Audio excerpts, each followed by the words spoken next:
This is Todd Panter and my co-host here, Steve Andrews, and we're making a promo video for our new show called One Church Connected. The idea came from the church strengthening team in the Madison Baptist Association, whose purpose is to continually find ways to help pastors and churches. The premise of the show is to bring a positive light to our local churches and ministries. Each show will be interviewing a local pastor and/or highlighting a particular ministry. There's some interesting stories out there. I know of a pastor from a pretty big church here in Huntsville that, for instance, he's a referee on the weekends for high school football games. I know another one that's a retired police officer. I even know one that used to be a repo man. Good gracious. What this show will not be. We're not going to talk about controversial subjects. We're not going to talk about church doctrine. We're going to show the other side, the positive side, the allowing pastors to shine a positive light on their church. So stay tuned. When our first episode is completed, probably for the end of the year, we'll send out a link to all the churches. Thanks a lot for listening. Is the light still on for that one? It is. All right. How you know if this is working on both of us? That one doesn't have. I don't have the front. Okay. I don't have the front screen on that. But as long as it's blinking, I think it's working. Okay. But what we can do is I can download both of these and you just clip them together, so we go back and forth. Oh, well, that's good. That's but we can cut out anything we don't like. So okay. Anyway, you start over then? No, well, it don't matter. Yeah, let's start. Well, okay. You can introduce yourself and I'll introduce myself. Go. My name is Todd Panter. This is Steve Andrews. We're here to do a promotional video today for our new show called One Church Connected. This idea came from the church strengthening team of the Madison Baptist Association, whose purpose is to continually find ways to help pastors and the churches. The premise of the show is to shine a positive light on our local churches and ministries. Each show will be interviewing a local pastor and highlighting a particular ministry.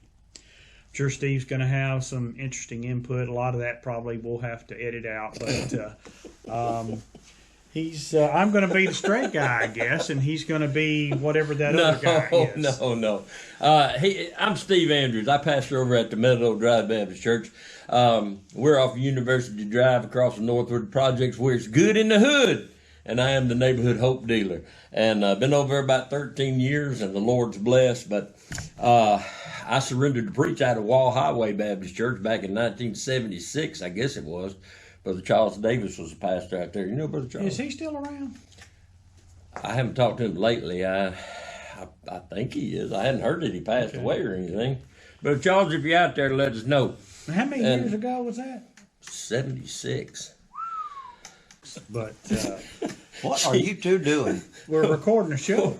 You want to be on? You want to be on here? Even as we speak. Well, it's a promo video. We can cut you in. We can do it. Yeah, we're gonna do a regular show, and this is the promo video for it. So I got trapped into them one time, and I'll never do it again. So now, what is your name? Eddie Landers. Eddie Landers. We got Eddie Landers here that don't want to be on. Well, you may not believe he's here, but he is here, even though you don't see him. I'm gonna turn it on. They can hear me. You got the face made for radio. Yeah. I'll tell you some stories off camera as the official properties manager of this facility. That makes you somebody. I don't understand why I wasn't notified that this was going on. Well, that's probably why. Right. Oh, well. So anyway, all right. Do you remember See, where we you can were? cut up. We can do whatever we want to do because we can cut them out. Whatever. Right. We Well, can you leave were him out talking completely. about Pilgrim's Knob. Oh yeah, Pilgrim's Knob. Well, yeah, but the Lord led me from there, and I went to Athens, and I was over in at the Madison Street Baptist Church over in Athens. And that's not where Doug was, though. No, Brother Doug, I was with him before I left. Okay. Brother Doug really helped me with a lot of stuff of getting my feet on the ground in the ministry You and still the Word of friends God. with him, or still We're contact? friends on Facebook. We don't talk much, but I don't remember the last time I talked to him. He's retired now. He's okay. He's doing some. He does a lot of preaching around different things. Just filling in at certain churches, yeah. Yeah. You ain't never had him over there where you are at. No. Well, it's a different kind of. You have a different kind of church. Is that what you would say? Well, yeah. I mean, it's Meadow Drive Baptist Church is an old church. It is a mission from First Baptist Church. First Baptist Huntsville? Yeah, First Baptist Church Huntsville. The church itself is paid for. We have Second Mile Preschool that uses our facilities, and they basically lease the back part of our church building. They pay the utility bills, and we split a lot of those expenses, air conditioning, different things. Well, now they've been there how long? They've been there probably a couple of years longer than I've been there, so they've probably been there 15 years. And they have a preschool there, doing a great job with reaching people and reaching the community and making it affordable for some of the folks, to have their kids there. And so it's been a good relationship. Yeah, we get along real good. Everything seems to go pretty well. We have a good working relationship with them. Bill McDowell's in charge of all that stuff. He has the neighborhood store, the thrift store, and the Second Mile development, I think is what they call it. He's got a good ministry there in the area. He's been there for quite a while, trying to build things up and make the place a better place. So you were telling your story, and I don't know how much we've not got to yet, but how in the world did you know before you went there kind of the demographics of where you were going? Or Meadow Drive? Yeah. No, not really. My first mother-in-law put my name in there. She is a member there, and Margie Miller. And y'all actually get along pretty good, right? Yeah. Oh, yeah, we get along great. And it just is a long story. And, yeah, I'm sure it is. It's one of those stories we may have to talk about it. We're going to edit, staff. But I really wanted to pastor. I went several places and just never could find God's will. So we started a church at our house. And we got a pretty big room up front, so we used it. We started Grace Bible Fellowship. Now, when you say we, who is my we? wife and I, and a couple of people from high school. Gotcha. We moved up here in 1970 when I was a kid. I went to high school in Madison, and I was in the first graduating class that went to Bob Jones. Graduated in 1975. We were the first graduating class that went to Bob Jones. 74. 85, 95. That's a long time ago. I'm telling you.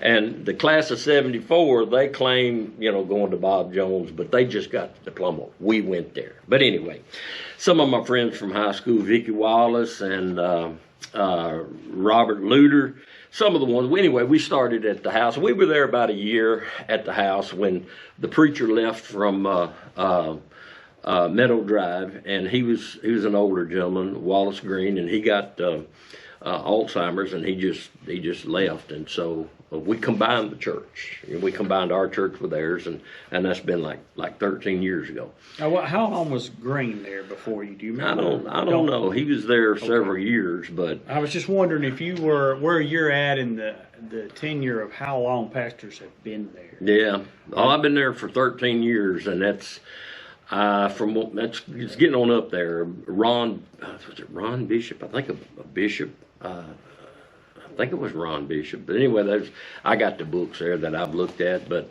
it's a totally different church than what it was before, and how things have changed. And we've redone everything. Everything's, like I said, everything's paid for. The school's paying the utilities, so it's enabled us to remodel everything. And it's a good neighborhood. It used to be a bad neighborhood. It used to be pretty rough, and some people still laugh about it being a bad neighborhood. My son's a Huntsville policeman, and he told me, he said, "Dad, every time we chase somebody, they go down Meadow Drive."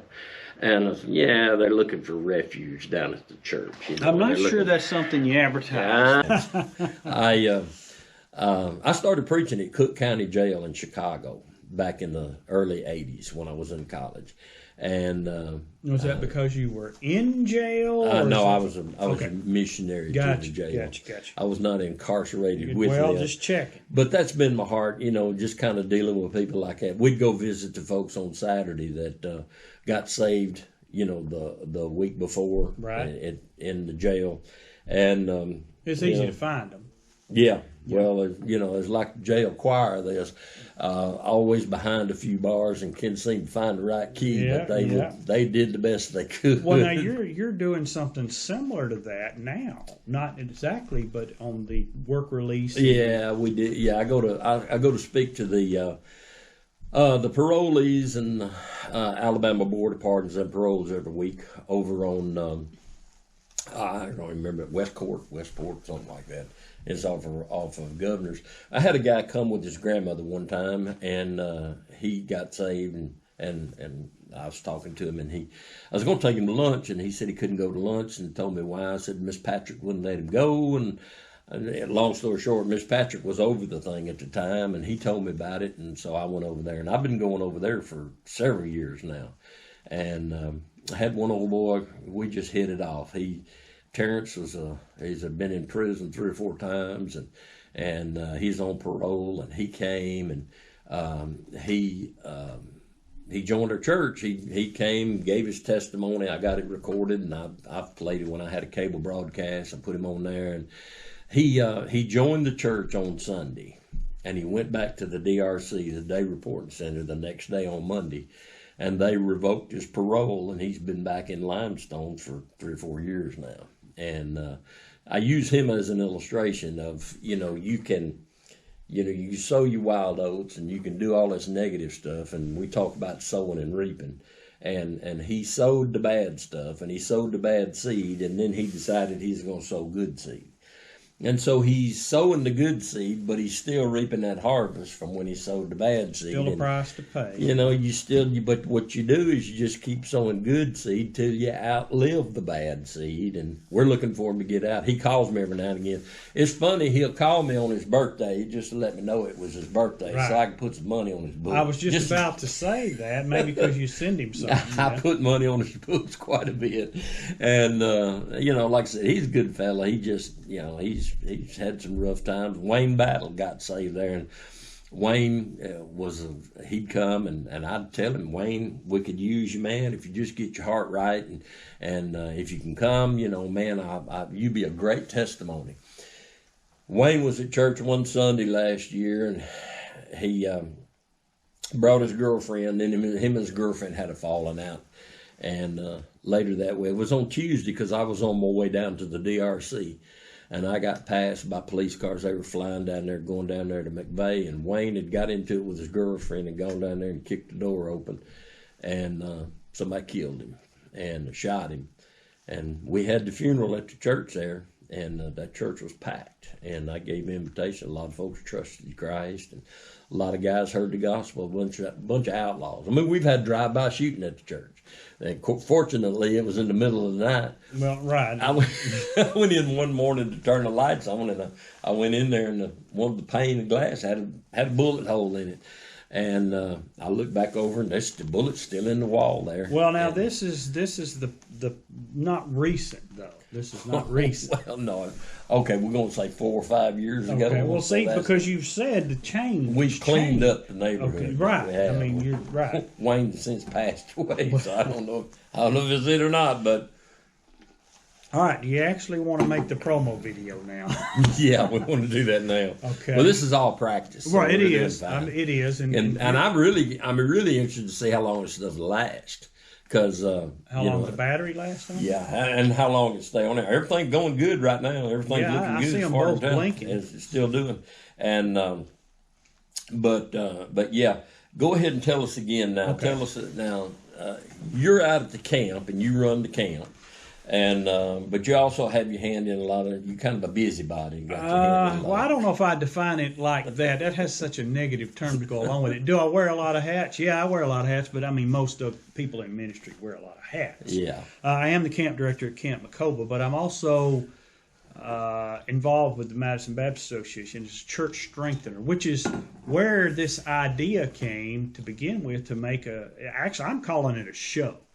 But if you got Steve involved, it's going to be a show. And hopefully when we get through editing, there's going to be something left that we can actually show. Some meat left on it that we But can... I mean, I've always had a heart for pastors, and in any way that we can help them and their churches. I mean, everything seems to be against the church these days, and I don't see that getting better. So anything that we can do to show a church in a positive light or give the pastor an opportunity to paint your church in the best light possible. And, you read about some of these things about these younger people. What they want to see is the other side of the pastor. What does he do besides pastor? I want to know that I can relate to you, that you're, we talked about earlier, you have probably a greater testimony than what we're going to interview anybody with. All the stuff that you had in your background, the repo man, and some of it we can't even talk about, I'm sure. But there are other pastors who have interesting stories, and we want to tell their stories.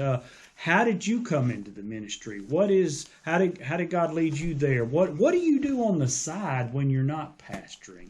That's what people are interested in. So that's what we want to talk about. It's what we want to. And there's ministries out there as well. You would be surprised in churches that have other ministries that you don't even hear about. Yeah. We want to highlight those. We want to talk about.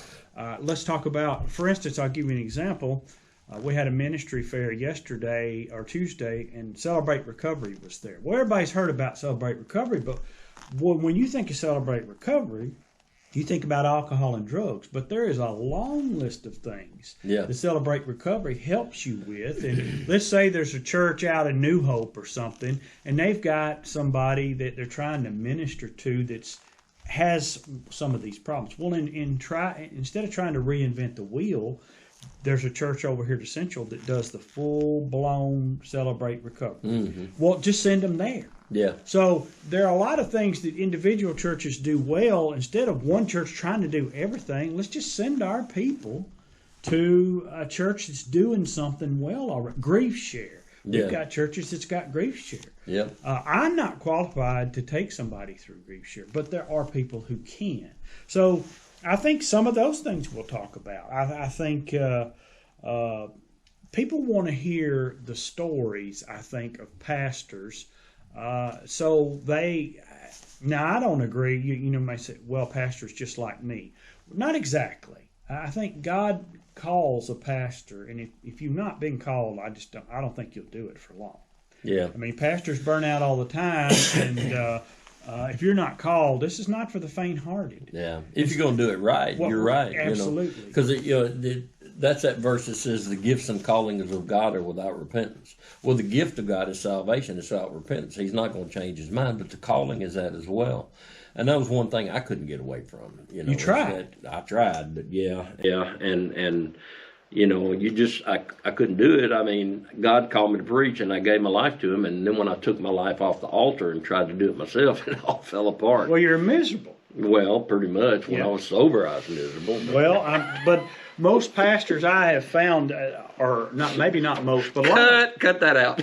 A lot of them have stories to where they ran from God for a while, or they wouldn't give in to, and they were miserable in the meantime. I mean, but I think a lot of times that we in our churches are so afraid to tell that. We don't want to tell nobody. And so, you got the pastor up there, Mr. Goody Two Shoes. He's never done anything wrong. He's never had a problem. He's never been away from Lord. I mean, he's just, and it ain't like that. People have been through a tough time, but and that's like me. I went to I went to a strict school, and I was in a strict group of people. I mean, they'd kick you out if you parted your hair on the wrong side. I mean, it was strict. Well, I don't know if that's a problem for you now, but I mean, or me, which is why I'm wearing a hat. Why you got your hat that's on? Right, I see exactly what it is. Right. But it was.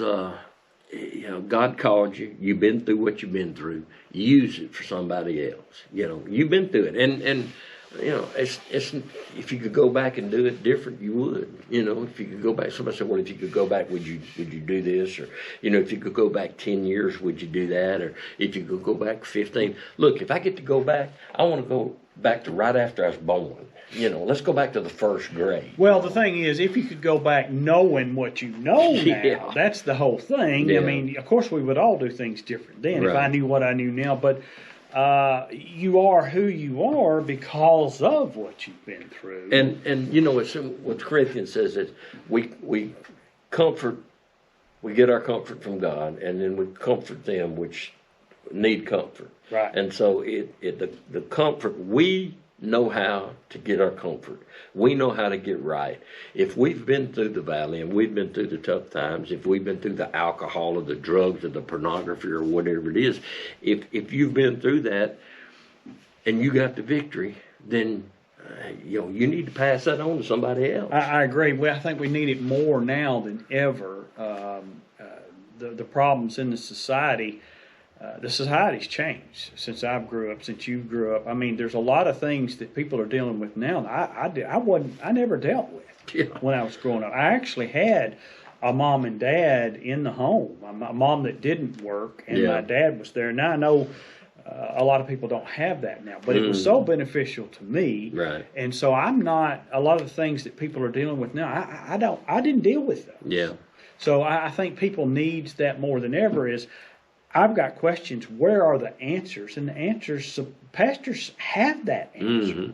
And we're supposed to share that and to let people know the answer to all your questions. Here's where you can find it. We can point them in the right direction.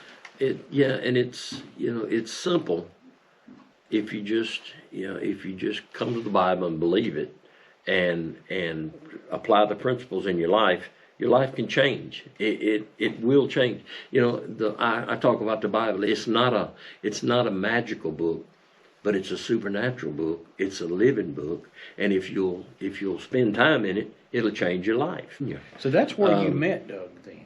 You were the I was assistant pastor when he came there. Okay. We worked together for a year. Okay. And I did more. I'm gonna tell you, I did more for Decatur Baptist Church. I did more to help Decatur Baptist Church grow and thrive than anybody has ever done. I left. Well, I'm sure Doug would probably have a different different look at that. He would probably agree with that. But he's a good guy. He really did help me. I mean, he you know, we never were really close. I mean, I worked with him. I loved the guy, but you know, him and Rex. I worked with Rex. Rex has been there for 40 years. He's a music director. And them guys are polished. You know, they're like, oh, they're really nice. I'm cornbread and biscuits. You know, and yeah, I think Brother Doug even called me beans and greens there for a while. Beans and greens. That's interesting. But you know, I mean, it is what it is, and I am what I am, and I do what I can for the Lord, and I'm doing what I can where I'm at. And one thing I'd like to do, and eventually I would like to go talk to other churches. I maybe come here sometime to speak with, to talk about repoing and talk about the Bible says, "My people are destroyed for lack of knowledge." And have you ever heard of the Fair Debt Collections Practices Act? I don't think so. Well, see, that's the law that the repo people have to go by to repo a vehicle. But if you don't know it, then I can come in. You told me that really they can't do that. They can't come get it. Well, they can come get it, but if you tell them not to, they can't get it. But they don't know that. They don't know that. No. So I'm sorry. I'm sorry, man. I am so sorry, but I have got to take it. I'm here. I'm sorry. I've got to take. Well, no, look, man. I'm sorry. I got to take it. I really hate to, and I know how to, but I've got to take it. Well, no, you can't. I'm sorry. And that's really a lie, then. Yeah. Well, a lie that's a very harsh word. I prefer to call it what do you fudging. prefer to call it? Well, it's another way to look at the truth. It is the wrong way. A How about suggestion. It's you're right. So then you'd come back when they weren't there to get it. Well, if they run me off, I'd come back. Yeah, I mean, I could go around the block and come back. I mean, one time over, I had this guy, and see if the police ever show up, you can't take it legally. You cannot take it. And they know that. Yeah, the police know that. They won't let you take it, but the The debtor doesn't know that, usually. And if the police shows up, it's the color of law. And if the police show up, the repo's over. But so answer me this then. Let's say you do get it and you take it back to where you want to take. Can they come back and get it? no. If you get it off the property, it's yours. Okay. No, I mean, that was off the property. That's all that matters. That's the key. This guy stopped me from getting this old van, and the police showed up, and he pulled the van around behind the house. Well, while I was there talking to him, there's a field out behind us. This is over in Florence or Sheffield, and so I left. I went down the block. The police left, and I went down, drove through the field, and I backed up there, and I had the controls were inside, and the arm would go out and grab the wheels. And I grabbed the wheels of that van and picked it up, and I started back across that field. And he come running out, and I took off, and I pulled over in the church parking lot. He called the police again. Well, it's too late now. Well, it's too late, because he jumped in the car and came up and told the police, I make him give it back to me. He says, too late now, he's got it. Oh, there's a lot of things happen like that. But see, people don't know their authority. They don't know the authority they have in regard to repossessions. People don't know it in regard to the Bible. They don't know. So we let the devil lie to us and drag us around. And people believe a lot of things. Well, I've always been taught this. Yeah, but is that right, though, what you've always been taught? A lot of people don't question that. Yeah, well, I mean, we do a lot of things and this is not going to be, we don't want to keep this, but we do a lot of things in churches or believe a lot of things in churches that don't line up with Scripture. Well, yeah. We've always believed it. Well, my favorite verse is every tub sits on its own bottom. So there you go. Well, I mean, there's a lot of verses like, well, we're all God's children. Yeah. Or, I mean, we could go into that, and I don't want to go into that. But yeah, well. There's lots. Okay. So we know it lasts at least 30 minutes. What, this? Yeah. Yeah, if we depend on what we keep. Right. Well. Okay. All right. Well, see, you got two of them, so you got. I just wonder if we got enough to do the video or not, because I knew this was going to be a thing with you and rabbits. I knew it was going to be. Oh, we got. Well, I'll see what you can do. I'll see what I can do. Okay. All right. Goodbye, folks. Hey, listen. I believe it's going to be a great. You may have to just make it you. That's all there is to it. No, I can't do that.